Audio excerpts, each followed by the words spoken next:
Geek Meet 2022 was a great success, with amateur radio being represented. There was emergency power, soundboards, computers, and of course, radios.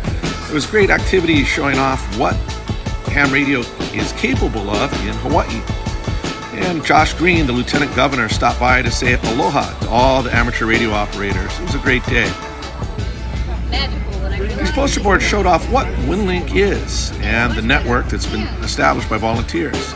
There was a net going on, and so we joined on 7.088 lower sideband. Talked to all the islands. Set up a buddy pole HF antenna so that we could demonstrate that. This is a back view of it. Upcoming, you'll see Mark. Mark's one of the great guys that set up a lot of it, and somebody gave him a lightsaber. I don't know why, but it was pretty cool just the same. Big thanks to Van and Heather, and Mark, all for setting up. Oh, the news crew stopped by as well, so thanks to Hawaii News Now. We're doing it. We invite everyone to come. That's 7. I don't know what else to say. Having a lot of fun here. Hope you guys enjoyed the picture. With that, I will... 73 and aloha.